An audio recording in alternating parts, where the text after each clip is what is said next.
Will you know come back again? It was a question pondered by the locals of Carnoustie all those years ago after the great Ben Hogan had wooed this particular parish with his Open triumph in 1953. "I don't know when I'll be back," Hogan said at the prize giving. "But I'll try to make it next year." He never did return, either to Scotland or the Open, and his success here 65 years ago would become woven into the fabric of Carnoustie in a golfing tapestry of legend and myth, fact and fiction. For Rory McIlroy, meanwhile, it's not a case will you know come back again.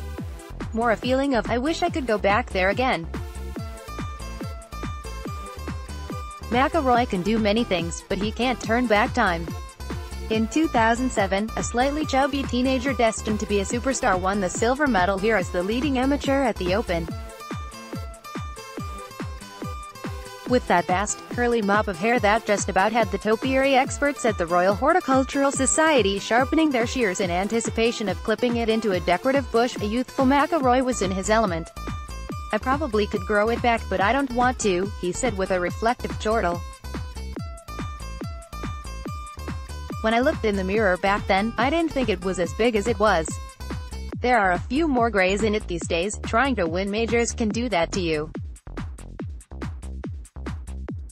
The pressure that's put on the top guys to perform at such a high level starts to weigh on you a little bit," added McIlroy, who won the third of his 4 major titles in the Open of 2014. "When I last played the Open here, in 2007, I was bouncing down the fairways and I didn't care if I shot 82 or 62. I look back at those pictures, and the more I can be like that kid, the better." At 29, McIlroy is hardly a wizened veteran, but a pairing with the 23-year-old Spaniard, Jen Ram, recently had him pining for more youthful days. With 3 top 5s in his last 4 starts and plenty of artistry and swashbuckling adventure, Ram is a major contender this week.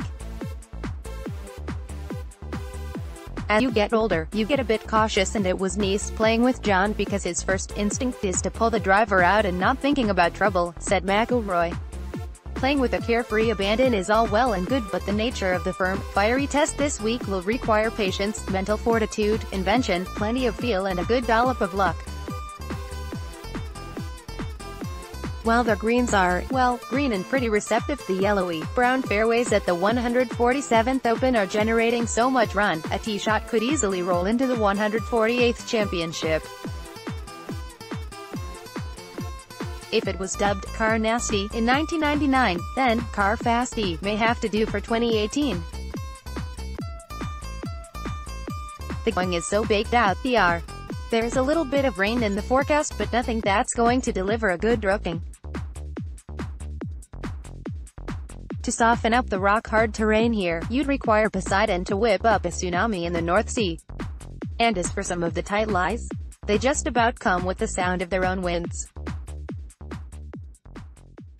I don't think there will be one player in the field who has a game plan on Wednesday night and will stick to that game plan the whole way around for 72 holes. It's just not going to happen, suggested McIlroy. It could be a week for starting off with a plan A, perhaps adopting a plan B and keeping a plan C or D tucked inside the stroke saver just in case. But the best laid plans can easily go to pot in this game. I think where you really can get in trouble is just pressing out here, observed a cautious Justin Thomas.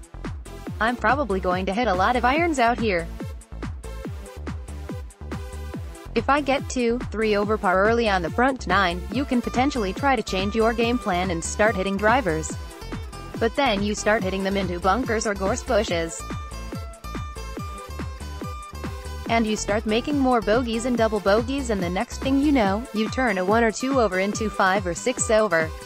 There's plenty to ponder in an open week. Those ponderings reach fever pitch as all and sundry embark on that great fool's errand, predictions.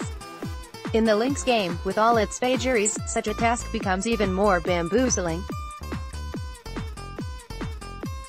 Brandon Stone, for instance, was a 1,000-to-1 outsider heading into the Scottish Open at Gillane last week, but spilled just 3 shots in 72 holes, went bogey-free for the last 2 rounds and closed with a sizzling 60 to win. The sheer strength and depth of the modern game merely adds to the unpredictability.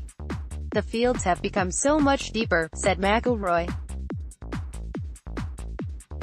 This week, there are 156 guys and probably over half of them have a realistic chance of winning the tournament.